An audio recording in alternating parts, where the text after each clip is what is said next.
यसूल मसीह के पुरफजल नाम में आप सबकी सलामती हो। नाज़रीन, आप देख रहे हैं प्रोग्राम सुच्चे मोती और मैं हूं आपका मेज़बान बिशप डोमिनिक जावेद। नाज़रीन, बात हो सुच्चे मोतियों की तो बेशुमार लोग समुंदर की तह से सुच्चे मोती निकाल कर ले आते हैं। सीप को खोलते हैं तो उसमें से सुच्चे मोती निकालते हैं। किताब मुकद्दस को खोलें तो हमें सुच्चे मोती मिलते हैं। अगर मैं दुनिया में ऐसे लोगों का तज़किरा ना करूं जिनकी सारी ज़िंदगी सच्चाई के साथ गुजरी है, क्या हम उन्हें भी सुच्चे मोती कह सकते हैं?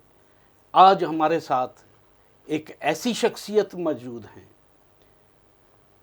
जिन्होंने सच्चाई से ज़िंदगी को गुजारा है। हकीकत में ऐसे सुच्चे मोतियों के हम भी मतलाची हैं और ऐसे सुच्चे मोतियों की ज़रूरत भी है। मेरी मुराद है सेनेटर कामरान माइकल से। सेनेटर साहब, आपको मुबारक यौम आज़ादी और आपको वेलकम करते हैं सुच्चे मोती प्रोग्राम में। जी, थैंक यू वेरी मच। आपको भी जश्न आज़ादी मुबारक हो और तमाम व्यूवर्स को भी जश्न आज़ादी मुबारक हो। नाज़रीन, हम 74वां यौम आज़ादी मनाने को हैं और मैं समझता हूँ कि पाकिस्तान में अक़लियतों को, जिन्हें हम अक़लियत कहते हैं, मैं अगर इस लफ्ज़ को ना बोलूँ तो मैं समझता हूँ कि ज़्यादा बेहतरी है। मैं कहता हूँ कि मसीहियों का किरदार जो पाकिस्तान को बनाने में है, मसीहियों का किरदार जो पाकिस्तान को आज़ाद करने में है, आज हम जिक्र करेंगे उसका। कामरान साहब, आपका बड़ा शुक्रगुजार हूँ कि आपने इस दावत को भी कबूल किया और इस प्रोग्राम में भी शामिल हुए हैं।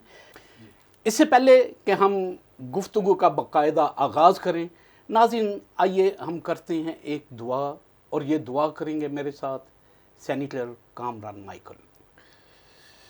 जी, ये सब हम अपने सरों को झुकाएं और दुआ करें। ए बहरोबर के खालिक और मालिक, हम तेरा शुक्र करते हैं, तू जो कदूस खुदा है, रब्बुल अफ़वाज है, लश्करों का रब है। प्यारे खुदा बाप, हम तुझे झुककर सजदा करते हैं और तेरी ताज़ीम बजा लाते हैं, क्यों ताज़ीम के लायक खुदा है और ये वाजिब है कि तुझे झुककर सजदा किया जा सके। हम इस बात का शुक्र करते हैं कि तूने हमें ये मौका दिया कि हम मिलकर अपने लोगों के साथ उन बातों का तज़किरा कर सकें जो आज की निस्बत से मंसूब हैं। आज जश्न आज़ादी के मौका पर हम तेरा शुक्र करते हैं कि तूने हमें आज़ादी जैसी नेमत अता की है। मैं अपनी तमाम कौम के लिए तेरा शुक्र अदा करता हूँ। मुल्क पाकिस्तान के लिए तेरी सलामती चाहता हूँ। तेरा अबर, तेरा मसा, तेरी हजूरी मामूरी हमेशा मेरे मुल्क को घेरे रखे। और प्यारे खुदा बाप, अपने मुल्क की बढ़ोतरी चाहते हैं, सलामती चाहते हैं, तरक्की और खुशहाली चाहते हैं, और इसमें बसने वाले तमाम अदारों के लिए, तमाम लोगों के लिए तुझसे तेरी ब्लेसिंग को क्लेम करते हैं। मसीह खुदावंद के नाम के वसीला से मांग लेते हैं, आमीन। नाज़रीन, आइए हम किताब मुकद्दस में से हम देखेंगे लूका तबीब की अंजील, उसका 4था बाब और उसकी हम 14 आयत को पढ़ेंगे।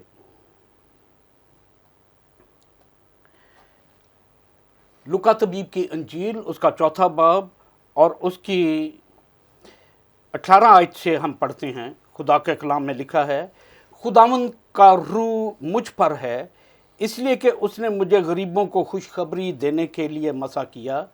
उसने मुझे भेजा है कि कैदियों को रहाई और अंधों को बिनाई पाने की खबर सुनाऊं, कुचले हुओं को आज़ाद करूं और खुदावंद के साले मकबूल की मनादी करूं। पाक कलाम का पढ़ा और सुना जाना हम सब के लिए बाइस बरकत हो। ये अल्फाज हैं मेरे यीशु मसीह के, जब वो हैकल में खड़े हुए और उन्होंने यसाया नबी का सहीफ़ा निकाला और उसमें से इस कलाम को लोगों तक डिलीवर किया। आज भी मैं कहता हूँ कि हम जो मसीही हैं और जो मेरे यीशु का मंशूर है कि वो कैदियों को रहाई बख्शता है, अंधों को बिनाई बख्शता है, वो हर तरह से कुछ लोगों को आज़ाद करता है। आज़ादी बहुत बड़ी नेमत है। आज हम अगर पाकिस्तान में हैं, इस मुल्क में हैं और आज़ादी के साथ रहते हैं, अगर हमारा सफ़ेद कलर है तो मैं समझता हूँ कि यह आज़ादी की निशानी है। सेनेटर साहब, हम एक बात को आज नाज़रीन तक ज़रूर पहुंचाएंगे कि जब पाकिस्तान बना, या अगर मैं कहूं कि जब ये पाको हिंद इकट्ठा था, सारी कौमें इकट्ठी थी, तो उस वक़्त कौमों के दरमियान में एक खींचातानी थी। कौमें एक दूसरे को नापसंद करती थी, जिसकी वजह से कायद को दो कौमी नज़रिया पेश करके पाकिस्तान को बनाने का कायद आज़म ने अज़म किया। और दो कौमी नज़रिया भी इसीलिए कि हम दो कौमें इकट्ठी मिलकर नहीं रह सकती। पाकिस्तान आज़ाद हुआ, अगर पाकिस्तान आज़ाद हुआ तो उसमें सिर्फ एक कौम का हाथ नहीं है। आज हम बात करना चाह रहे हैं कि पाकिस्तान में मसीहियों का किरदार क्या था, मसीहियों का क्या किरदार है इस आज़ादी में। देखिए जी, सबसे पहले तो मैं समझता हूँ कि बहुत प्यारी बात है कि हम मसीही हमेशा क्लेम करते हैं कि हमारे कास्टिंग वोट से पंजाब जो है पाकिस्तान का सबसे पॉपुलेशन के हवाले सबसे बड़ा सूबा है, और वो सूबा जो है इसलिए पाकिस्तान का हिस्सा बना के पंजाब में जो कास्टिंग वोट था वो एक क्रिश्चियन ने दिया था, जिसका नाम एसपी सिंघा था। राय बहादुर एसपी सिंघा साहब हमारे पंजाब के पहले स्पीकर भी रहे हैं, और स्पीकर जो होता है जब हो जाता है तो फिर वोट बराबर हो जाते हैं, तो फिर वोट के लिए स्पीकर अपना जो राइट है वो इस्तेमाल करता है। वीटो होने के बाद स्पीकर ने अपना राइट इस्तेमाल किया, पाकिस्तान के हक़ में वोट दिया, कास्टिंग वोट जो है, हाँ, और फिर वो कास्टिंग वोट जो है उसकी वजह से पंजाब जो है, ये जिस पंजाब में हम रहते हैं, ये पाकिस्तान का हिस्सा बना। बाउंड्री कमीशन ने ये चीज़ रखी थी उस टाइम, तो वोटिंग हुई थी, एक जो करारदाद थी उस पर, तो उस करारदाद को वोटों के ज़रिया से जो मंजूर किया गया था। मैं ये समझता हूँ कि क़याम पाकिस्तान से लेकर इस्तेहकाम पाकिस्तान तक हम क्लेम भी करते हैं, और सच्ची बात है कि मसीहों ने अपना बड़ा जामे, मस्बत और ठोस किरदार अदा किया है।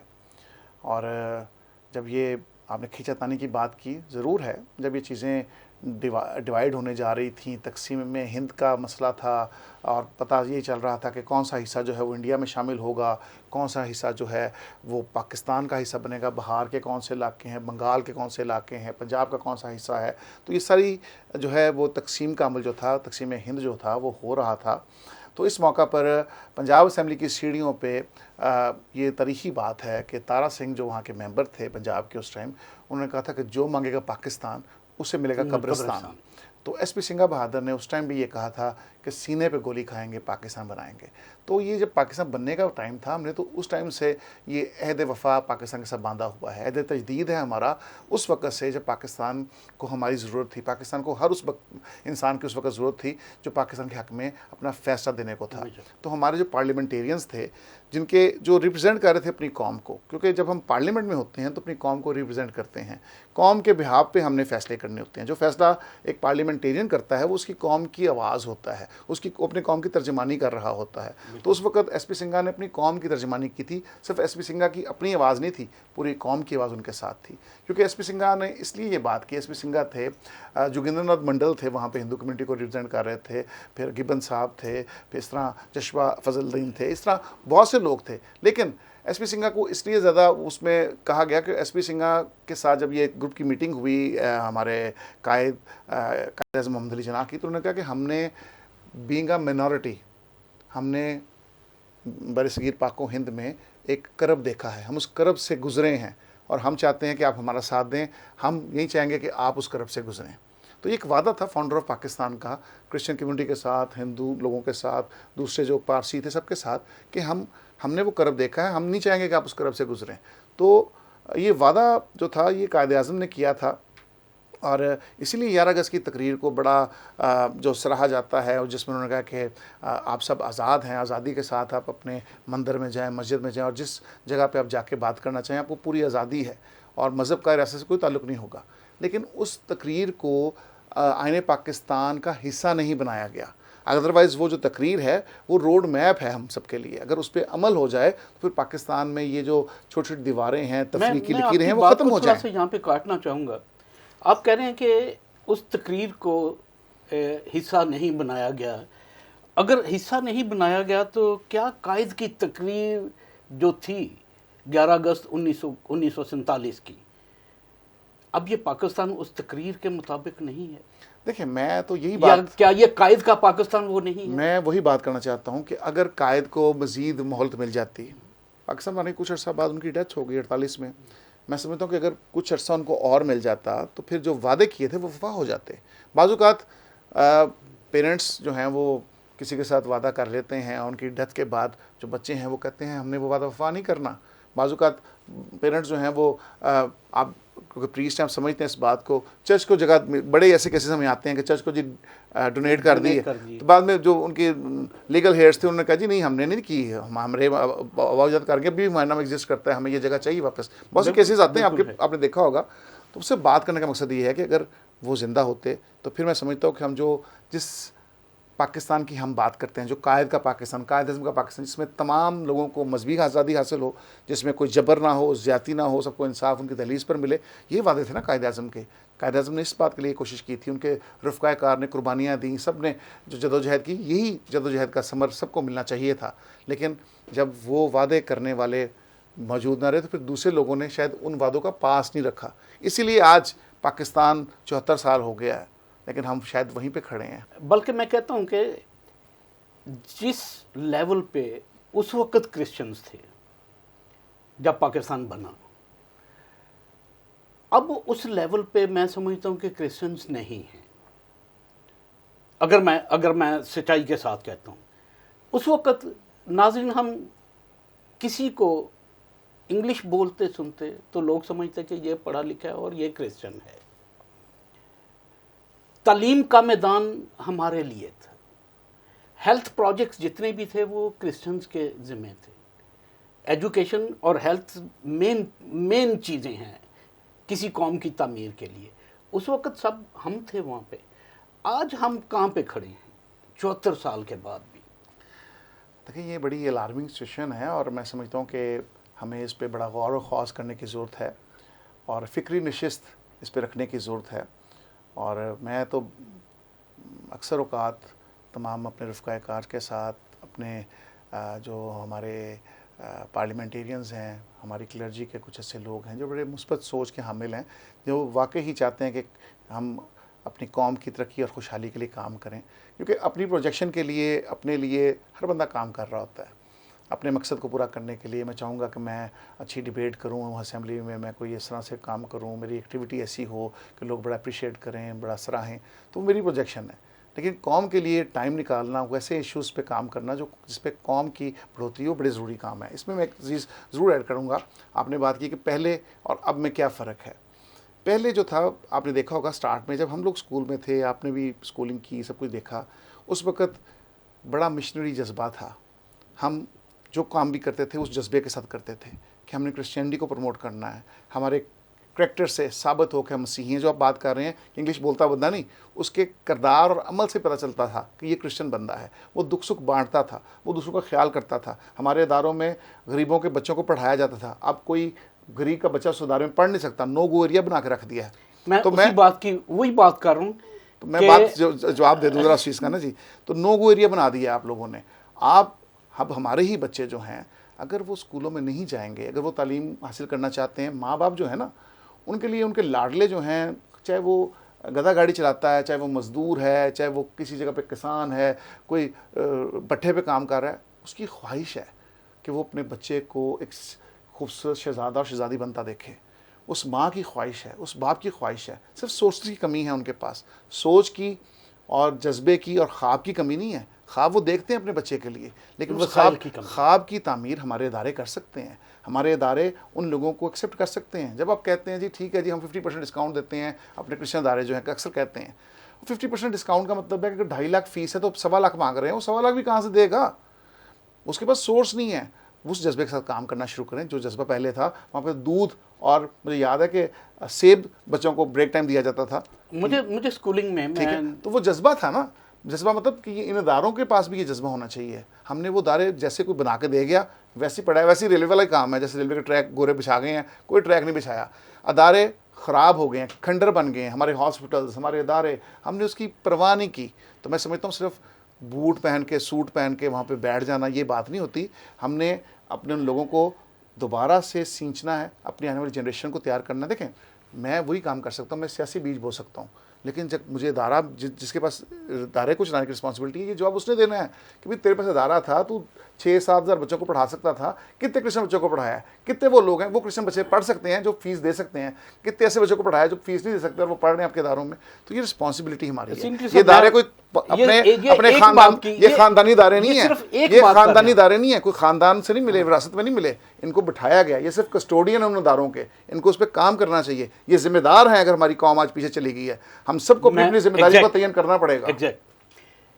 ये सिर्फ एक बात आपने एजुकेशन की है, सिर्फ बहुत सारी ऐसे असबाब मौजूद हैं जो मेरी कौम की तनज़ली का सबब हैं। इस वक्त भी एजुकेशन की बात, हमें स्कूलों में दाखिले नहीं मिले। मुझे पता कि मैं किस तरह से स्कूलों में पढ़ा, सेक्रेटरीट में, लासाल में, जैसे भी कैसे पढ़ा और कितनी फ़ीस दी।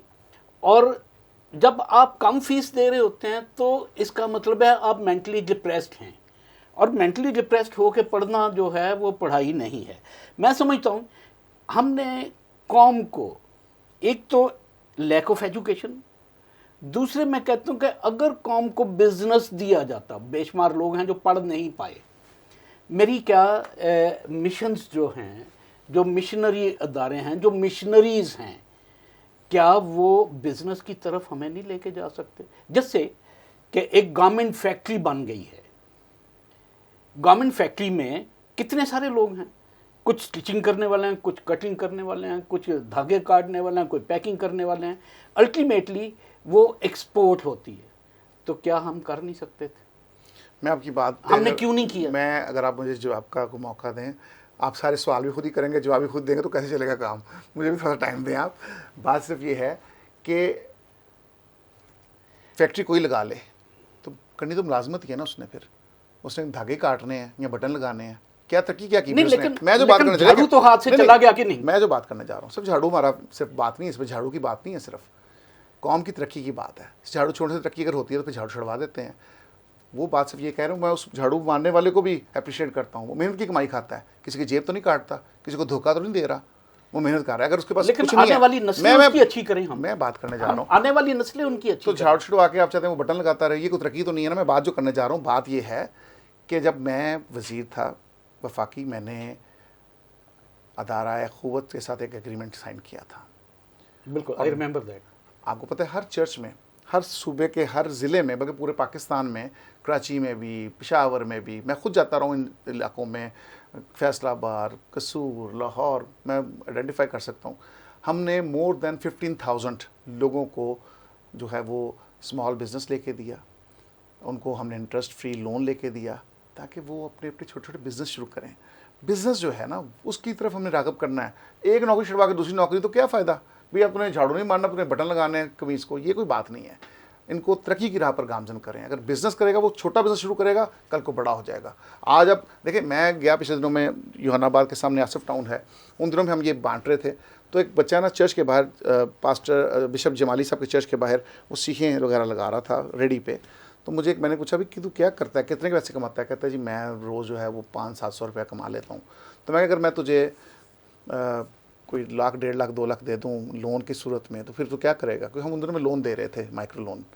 कहने लगी फिर मैं दुकान डालूंगा, मैं फटे रखूँगा जी, मैं सीख कबाब भी लगाऊंगा, मैं चिकन बोटी भी लगाऊंगा, तो मैं कितने कमा लेगा? कहता फिर मैं डेली 3-4 हज़ार कमा के जाऊँगा। 3-4 हज़ार कमाने का मकसद महीने का आप देख लें कितने पैसे बनते हैं, लाख रुपए से ज़्यादा पैसे बनते हैं। बात सिर्फ करने में छोटा काम है। हम डरते हैं, खौफ में हैं कि शायद हम बिज़नेस करेंगे, कोई हमसे चीज़ नहीं खाएगा, कोई हमारी चीज़ नहीं लेगा। जो बिज़नेस कर रहे हैं हमारे क्रिश्चियन, उनसे आप पूछें, खुदा का शुक्र है कि वो आगे बढ़ रहे हैं। तो मैं ये समझता हूँ हमें इनको राग़िब करना चाहिए। एक तो एजुकेशन सेक्टर में उनको हमने, एजुकेशन सबसे बड़ा मैटर करता है। आप बात करें, हमारी जो डेवलपमेंट का सोर्स है वो एजुकेशन ही है। लोग हमें देखते इस नज़रिए से थे कि ये क्रिश्चियंस हैं, इनके अदारे हैं जी, हमने कॉन्वेंट में लोग पढ़ना चाहते थे, कैथीड्रल में लोग पढ़ना चाहते थे, लोग सेक्रेट हार्ट में पढ़ना चाहते थे, लोग सेंट एंथनी में पढ़ना चाहते थे। आज लोगों को ज़रूरत नहीं है, अच्छे अच्छे अदारे आ गए हैं। मैं बल्कि आपकी शख्सियत से भी बड़ा मुतासर हूँ कि आपने मैं ये भी तज़किरा करूँगा कि आपने लॉ भी किया, आप डिस्ट्रिक्ट मेंबर भी रहे, आप MPA भी रहे, वज़ीर ख़ज़ाना भी रहे, बल्कि 2 दफ़ा MPA रहे, वज़ीर ख़ज़ाना पंजाब के भी रहे। फिर आप मिनिस्टर ह्यूमन राइट्स भी रहे, फिर आप मिनिस्टर पोर्ट एंड शिपिंग भी रहे। आप जिस तरह आपकी शख्सियत है, मैं कौम में से चाहता हूँ कि ऐसा तशख़्ख़ुस लोगों के अंदर हो। अगर ऐसा तशख़्ख़ुस लोगों के अंदर हमने डालना है तो हमें एजुकेशन के साथ साथ हमें लोगों को बिज़नेस की तरफ लेके आना चाहिए। जो मेरा मौक़िफ़ है, मैं बिज़नेस की बात ये करता हूँ कि अगर कोई शख्स बिज़नेस के लिए किसी के पास पैसे थे नहीं, तो क्या मेरी जो बड़ी मिशनें हैं ये कोई फैक्ट्रीज नहीं लगा सकती थी? शुगर मिल, कॉटन मिल, ये ऑल ऑफ दीज थिंग्स, और बिज़नेस होता। वही बिज़नेस जो है, क्या मिशनरी अपने लोगों पर पैसा सर्व कर सकते थे, उन्हें स्टैंड कर सकते थे? आज भी बेशुमार ऐसे लोग मौजूद हैं कि जिनके पास वसाइल हैं, वो लोगों के मसाइल को कम कर सकती हैं, लोगों को बिजनेस की तरफ ला। मैं बेशक बिल्कुल इस चीज़ को एग्री करता हूँ, सेकंड करता हूँ इस बात को। आप बिल्कुल ठीक कह रहे हैं। अब हमारे अदारों में कुछ लोग ऐसे हैं जिनको अदारे अपॉइंट करते हैं, वो सैलरी लेते हैं अदारों से, प्रिंसिपल बन के, कोऑर्डिनेटर बन के, एडमिनिस्ट्रेटर बन के एडमिनिस्ट्रेशन को संभालते हैं। सैलरी पेड इनके वो लोग हैं, उनको अदारा जो पे कर रहा है, आखिर मुलाजम ही हुए ना, मुलाजम है। लेकिन देखिए, आप अदारा पे कर रहा है, लेकिन उन्होंने क्या किया, उनके सोर्सेज कितने हैं यहाँ एजुकेशनलिस्ट सेटअप में बैठ के उन्होंने क्या किया कि उनके अपने बच्चे जो कनाडा, इंग्लैंड, अमेरिका में पढ़ रहे हैं, खुद उस इदारे में अपने बच्चों को नहीं पढ़ाया, उनके बच्चे बाहर हैं। तनख्वाहदार बंदा ऐसे कैसे कर सकता है? लेकिन उन्होंने सोर्सेज इस्तेमाल किए, उन्होंने उस फील्ड में बैठ के अपने ताल्लुकात बनाए, उन्होंने देखा कि यहाँ से स्कॉलरशिप मिल सकती है, उन्होंने स्कॉलरशिप अपने बच्चों को लेके दी, किसी दूसरे बच्चे को नहीं लेके दी, उनके बच्चे स्कॉलरशिप पे गए हैं। यहाँ बैठे बैठे स्कॉलरशिप नहीं मिली ऐसे। तो बात सिर्फ ये कि सोर्सेज उन्होंने इस्तेमाल किए तो अपने लोगों के लिए किए, अपने लिए किए। तो मैं सिर्फ ये कहना चाहता हूँ, ये 15,000 जो माइक्रोसॉफ्ट लोन लेके दिए बिजनेसेस के लिए, ये अपनी कौम के लिए हमने किया काम। उसके बाद यहाँ पे काम नहीं है। हम बात करते हैं कि हम बात करते हैं, कौम परस्ती की बात कर रहे थे कि दूसरों के लिए काम करना, टाइम निकालना। अपने लिए तो मैं टाइम निकाल लूँगा, आप अपने लिए टाइम निकाल लेंगे, आपका चर्च है आप उसके लिए टाइम निकाल लेंगे, आप दूसरे चर्च की प्रमोशन क्यों करेंगे, आप अपने चर्च को प्रमोट करेंगे, यही बात है ना जी। लेकिन जब हम किसी दूसरे के लिए काम करना सीख जाएंगे ना, दूसरे के लिए खिदमत करना सीख जाएंगे, उसको उसका राइट और उसके लिए आवाज़ बनना सीख जाएंगे, तो फिर मैं समझता चेंज आएगा। उसमें क्या चीज़ है, छोटी छोटी बातें हैं, लेकिन आप उन प्रोग्राम में शामिल हुए हैं। एसपी सिंघा की हम बात कर रहे हैं। एसपी सिंघा को हम शुरू से देख रहे हैं, जब से हम पैदा हुए हैं जी, हमारा कास्टिंग बोर्ड मिला, एसपी सिंघा ने डाला और हम पाकिस्तान का हिस्सा बन गए, पंजाब जो है, ये हम शुरू से देख रहे हैं। किसी ने सरकारी लेवल पे उन्हें कभी ट्रिब्यूट नहीं दिया। मैंने पहली दफ़ा उनकी डाक टिकट जारी करवाई और प्रेसिडेंट हाउस में ये तकरीब हुई। आपको पता है, तमाम क्लर्जी थी, तमाम लोग थे, आप भी थे, सियासी लोग भी थे, और सब लोगों के दरमियान हमने ये प्रेसिडेंट ऑफ पाकिस्तान के हाथों ये तकरीब करवाई, उनको डाक टिकट जारी करवाई। उनका अब डाक टिकट उनकी जारी हो चुकी है, उनकी तस्वीर लगी हुई है उस पर। तो ये ट्रिब्यूट है अपने लोगों को। शहबाज भट्टी साहब शहीद हुए, उनका जो स्कूल है उनके खुशपुर में, जिस दिन वो शहीद हुए हैं, और जो उनकी बरसी थी उससे पहले ही मैंने कैबिनेट से अप्रूवल करवा के वो स्कूल जो है वो शहबाज भट्टी शहीद के नाम से मंसूब करवाया, ताकि हमारे शहदा जो है उनको लोग देखें। जब तक देखें नई नस्ल जो है उनको तो पता ही नहीं है कि कौन हमारा शहीद हुआ है, कौन कहाँ गया, कौन कहाँ गया। आजकल लैपटॉप और कंप्यूटर का दौर है, आजकल बच्चों को ये नहीं पता हमारे रिश्तेदार कौन कौन से हैं, तो उनको कैसे कौन बताएगा कि हमारे शहीद हैं, ये हमारे हीरोज़ हैं, ताकि वो जगह याद रहे। जब नज़र आए कोई गुजरे तो उन्हें पता चले ये शहबाज भट्टी शहीद जो है इसने कौम के लिए अपनी जान दी, उनके नाम से रोड मंसूब करवाया। फिर यहाँ पर बात नहीं रुकी, हमने जस्टिस कुर्नेलियस अंडरपास अब देखते हैं तो हम कहते हैं कि जी हमने जुडिशरी में बड़ा काम किया, जस्टिस कुर्नेलियस ने पाकिस्तान का आइन बनाया, तो किसने उनको याद किया? हमने दूसरे लोगों के देखे, किसी के नाम से रोड बना हुआ है, किसी के नाम से क्या बना हुआ है, किसी के नाम से टावर्स बन गए हैं, लेकिन हमारे लोगों को क्यों पीछे किया गया, हमारे लोगों को क्यों निसरा गया? वो खिदमत हमारी है, हमने कोशिश करनी है। और फिर आप देखें कि अंडरपास हमने justice Cornelius underpass FC college वाला बनवाया, क्रिसमस ट्रेन चलाई। बेसिकली क्रिसमस ट्रेन आपने उसको लीड भी किया हुआ है, मैंने वो एफर्ट इसलिए की थी। देखिए among 5 people I was with पूरी दुनिया में जो क्रिश्चियन ममालिक हैं वहाँ पे भी कभी specifically peace train, Christmas train नहीं चली, नहीं चलाते। वो कहते हैं ये डिस्क्रिमिनेशन है जी, कि आप किसी एक फ़िरके को लेकर प्रमोट करते हैं, ये वो। आपको पता ही जो उनकी सिचुएशन चल रही होती है। हमने यहाँ पे किया, और हर स्टेशन पे हमने गीत भी गाए, हमने कलाम भी सुनाया, हमने दुआएं भी की। यानी खुदा की तबलीगी टीमें जितनी भी थी उन्होंने आके अपना पार्टिसिपेट किया। तो मुझे खुदा ने उस काम के लिए यूज़ किया। मैं समझता हूँ मैं खुशबख्त हूँ इस बात के लिए, खुदा के किसी काम के लिए मैंने कुछ खिदमत की और खुदा ने मुझे इस्तेमाल किया। और पूरे पाकिस्तान में हर स्टेशन पे दुआएं हुई, कैरल सॉन्ग गाए गए। आप ऐसे स्पीकर लगा के ये काम नहीं कर सकते, लेकिन उस टाइम हमने स्पीकर लगाए, लेकिन हमने दुआएं की, कलाम सुनाया और बताया लोगों को। सिर्फ वहाँ पे क्रिश्चियन लोग नहीं थे, हज़ारों की तादाद में लोग थे, और लोगों को हमने बावर करवाया कि यीशु के आने का मकसद क्या था। वो हमारे लिए नहीं, पूरी दुनिया के लिए आया, हर कबीले, हर उम्मत के लिए वो उसने अपनी जान दी है, इसीलिए वो आया है ताकि वो उन नविश्तों को पूरा कर सके। यही बात हो रही थी। और आपने देखा, आप तो बल्कि ट्रेन के साथ इस्लामाबाद से लाहौर तक आए मैं हैं, लाहौर तक आया हूं, मैं तो एक थीम थी पूरी, बल्कि जिसमें हमने बहुत सारे पूरा थ्रेट्स में there was a lot of threats कि ये हो जाएगा, वो हो जाएगा, ट्रेन और को पूरी ब्लास्ट ट्रेन करने में- का बड़ा था पूरी जी, और ये ट्रेन हो जाएगा में- जी, वहाँ पे खुद कुछ आ जाएंगे, ये पूरी हो ट्रेन जाएगा। में हम 5 लोग थे, जो मैं इंक्लूडिंग, और जिन लोगों ने देखी है ट्रेन, मैंने बड़ा जज्बा देखा है पिंडी के लोगों में, पेशावर के लोगों ने, स्टेशन भरे पड़े थे कचाकच। रावलपिंडी, इस्लामाबाद जब हमने ओपनिंग की है, गुजरांवाला, जेहलम, फिर लाहौर में, कराची में, रास्ते में जहाँ जहाँ भी रुकी, फैसलाबाद में खुद गया हूँ, वहाँ पे देखा तमाम आबादियों से लोग आके वहाँ पे अपनी फैमिलीज के साथ रिसेप्शन देते। और मुझे जब फैसलाबाद गया हूँ, मुझे लोगों ने कंधों पर उठा लिया, जेहलम गया कंधों पर उठा लिया, केक काटे हमने वहाँ पे। और मैं समझता हूँ कि ये बहुत बड़ा काम हुआ है पाकिस्तान की तारीख में। Sir let's come to the point. मैं जो बात करने जा रहा था, एक तो मेरा मकसद ये था कि role of Christians in freedom of Pakistan. हमने सिर्फ एक बात की, एसपी सिंघा की, हम बहुत सारे ऐसे अहबाब मौजूद हैं जिनको लोग नहीं जानते। क्यों नहीं जानते? क्योंकि निसाब का हिस्सा नहीं बने। हम क्रिश्चियंस को निसाब का हिस्सा नहीं बनाते।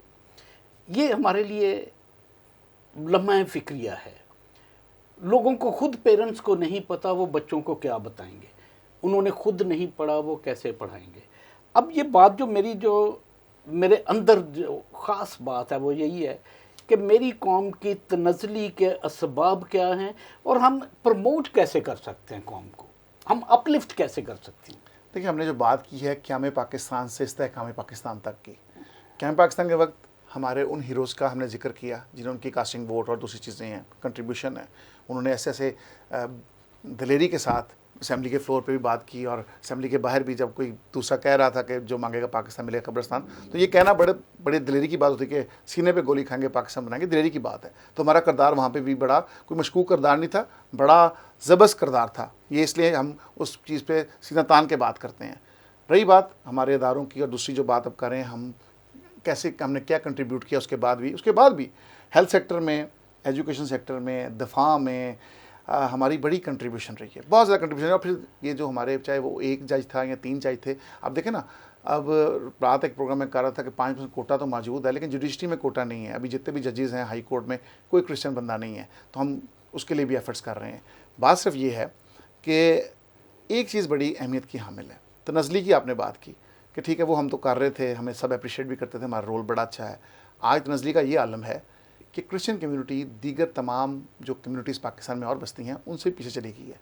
उनकी, क्योंकि अदारों को शायद, या हुकूमतों को या रियासतों को आपकी ज़रूरत इसलिए नहीं फ़ील होती क्योंकि आपकी कंट्रीब्यूशन जो थी अब उसमें फुलफ़िल नहीं कर रहे उसे, आप अपने उस कॉल से पीछे हट गए हैं। आपके पास जो नारा था कि हमने ये इदारों में हमने ये खिदमत की हैं, वो इदारे खिदमत करते नज़र नहीं आ रहे। बात सिर्फ ये है सर, अब अपलिफ्ट कैसे हूँ हम, मैं तो इस बात पे फोकस करता हूँ। देखिए, अपलिफ्ट की हम बात कर रहे हैं कि हम एजुकेट करें पहले अपने बच्चों को। देखिए, आपने अब तरक्की करनी है, तो ये जो ज़माना है, ये ज़माना, अब हम 21वीं सदी में बैठे हुए हैं। आज का इंसान चाँद पे बैठ गया जाके। आज हमारे बच्चे जो हैं उनको तालीम का जो है वो फुकदान है उनकी ज़िंदगियों में। सबसे पहले तो हमने अपने, क्योंकि हमारे पास अपने इदारे हैं, सबसे बड़ी हमारे पास जो तलवार है ना, जो हथियार है जिसको हमने इस्तेमाल करना है और तरक्की करनी है, वो हमारे पास अपने इंस्टीट्यूशंस हैं। अपने इंस्टीट्यूशंस को पहले इन बच्चों के लिए खोलना चाहिए। आपने बात की कि वो डिप्रेशन का शिकार हो जाता है बच्चा जो कम फीस देता है, ये वो डिप्रेशन का शिकार क्यों? मैं अपने इदारे में पढ़ रहा हूँ, मैं तो दूसरों को पढ़ा रहा हूँ। बल्कि अदारे किसी प्रिंसिपल की मलकियत नहीं है, मैं आप क्लियर कर दूँ, किसी प्रिंसिपल की, किसी कोऑर्डिनेटर की मलकियत नहीं है। अदारे कौमी इदारे हैं, पूरी कौम की इमानत है। तो कौम के बच्चे उसके सरमाया हैं। तो कौम के बच्चे जो हैं वो समझे मैं अपने घर में पढ़ रहा हूँ, यही तो सोच देनी है हमने। हम उन बच्चों को दबा कर रखते हैं, तेरे बाप से हमने थोड़े पैसे लिए हैं, ये क्या बात हुई? वो फ्री पढ़ना चाहिए उन्हें, को मैं कहता हूँ उन्हें पढ़ाएं, उनका हक है, उनका राइट है, उनका अपना अदारा है। उनके अपने बच्चे जो हैं उन्हीं अदारों में फ्री पढ़ते हैं। ये कहाँ पे असूल लिखा हुआ है कि जिसका प्रिंसिपल का बच्चा होगा, कोऑर्डिनेटर का बच्चा होगा, फ्री पढ़ेगा उस अदारे में? ये तो कहीं भी नहीं लिखा हुआ। वही जाएगा स्कॉलरशिप लेके बाहर, और कोई नहीं जाएगा। ये कहाँ लिखा हुआ है? कोई आईनी चीज़ है? हमारे क्रिश्चियन कॉन्स्टिट्यूशन का कोई हिस्सा है? कोई ऐसी चीज़ है? नहीं, कुछ भी नहीं है। सिर्फ प्रायोरिटीज़ हैं। आप क्या प्रायोरिटी देते हैं अपने आप को, अपनी कौम को, अपने लोगों को। सिर्फ बात ये है। तो सिर्फ बात ये है कि अब देखें ना, जब कोई, आप अक्सर लोग कहते हैं जी फलां बंदा सियासतदान हो गया, फलां बंदा बड़ा पादरी हो गया, उसने अपने बच्चे बाहर पढ़ा रहा है, बच्चे बाहर ले गया, वो ले गया। मेरे बच्चे मेरे पास पाकिस्तान में रहते हैं, पाकिस्तान में पढ़ते हैं, और मेरे मिशनरी स्कूलों में पढ़ते हैं। जहाँ मैं पढ़ा था वहीं पढ़ते हैं वो लोग। मैंने उनको किसी फॉरेन अकेडमी में नहीं भेजा, किसी और ऐसे इदारे में नहीं भेजा, वहीं पढ़ते हैं जहाँ से मैं पढ़ के आया हूँ। तो ये मैं समझता हूँ यही जज्बा होना चाहिए। हम जब MPA बन जाते हैं, मैंने बन जाते बच्चों को बाहर भेज देते हैं, ये क्या बात हुई? हमारा वो सरमाया, तो सरमाया पाकिस्तान में रखना है हमने।